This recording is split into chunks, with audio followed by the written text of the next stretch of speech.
سلام، من خلیل مرشدلو هستم، ولی این بار نیومدم که فیلم و سریالی رو تحلیل کنم. یک سوالی که شاید ذهن خیلی‌ها رو درگیر خودش کرده باشه واژه صهیونیسمه که به اسرائیلی ها میگن.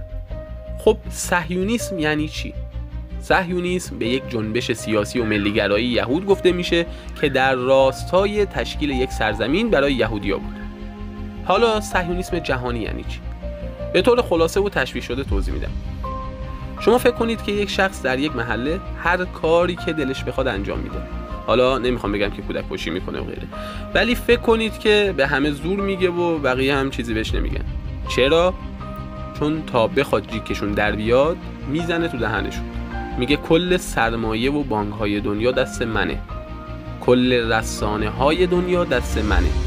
البته به همین خاطر قبلا هم گفتم که اسرائیل چند ساله که به ایران نفوذ کرده. خب حالا چرا به صهیونیسم ها میگن کودک کش؟ چرا این لقب رو بهشون دادن؟ برای جواب دادن به این سوال میخوام یک داستان واقعی رو براتون تعریف کنم که خودتون به جواب برسید. ماجرای شخصی به نام آلیستر کراولی که در یک قرن پیش خودش را پیامبر خطاب کرد و آیین تلما را بنیانگذاری کرد. خلاصه از ایشون رو بگم. آقای کراولی متولد 1875 میلادی از کشور انگلستان بود. ایشون هم نویسنده بود و هم شاعر و در برخی از مراسمات هم جادوگری میکردن. آقای آلیستر علاقه زیادی هم به کوهنوردی داشتن و به واسطه تحقیقاتی که انجام داده بودن روش‌های مدیتیشن و اصولی رو هم یاد گرفته بودن که البته این نظر شخصی خودمه. طبق نوشته ها خانم ایشون یعنی خانم روز به واسطه خواب‌هایی که می‌دیدن متوجه شدن که یکی از خدایان مصر آقای آلیستر رو به یکی از اهرام مصر فرا خونده.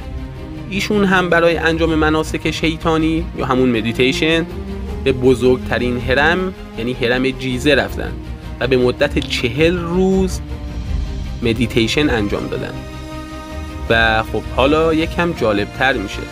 بعد از 40 روز انجام مناسک شیطانی یکی از اجنه های شیطانی بر ایشون ظاهر شد که خودش رو آیواس خطاب کرد. آیواس رو به آلیستر گفت سلام بر پیامبر من، که با این جمله خودش رو خدا خطاب کرد و رو به آلیستر گفت برایم خون بریز، خون کودک، خون کسانی که خودشان را بهشتی می‌دانند. و به گفته آلیستر آیواس موجودی است با سری برآمده و به رنگ آبی. خب فکر کنم متوجه شدین که چرا به اسرائیل میگن رژیم کودک کش. و البته تا یادم نرفته بگم که در این یک هفته‌ای که گذشت خبرها و هشتگ هایی که زده میشد راجع به تبس بود که از همینجا به هموطنان خودمون تسلیت میگم. ولی یک موضوعی رو هم راجع به تبس بگم. بزرگترین چاکراه انرژی در ایران در شهر تبسه و هر اتفاق مهمی که در تبس رخ بده با ابعاد گسترده تری در ایران اتفاق میفته.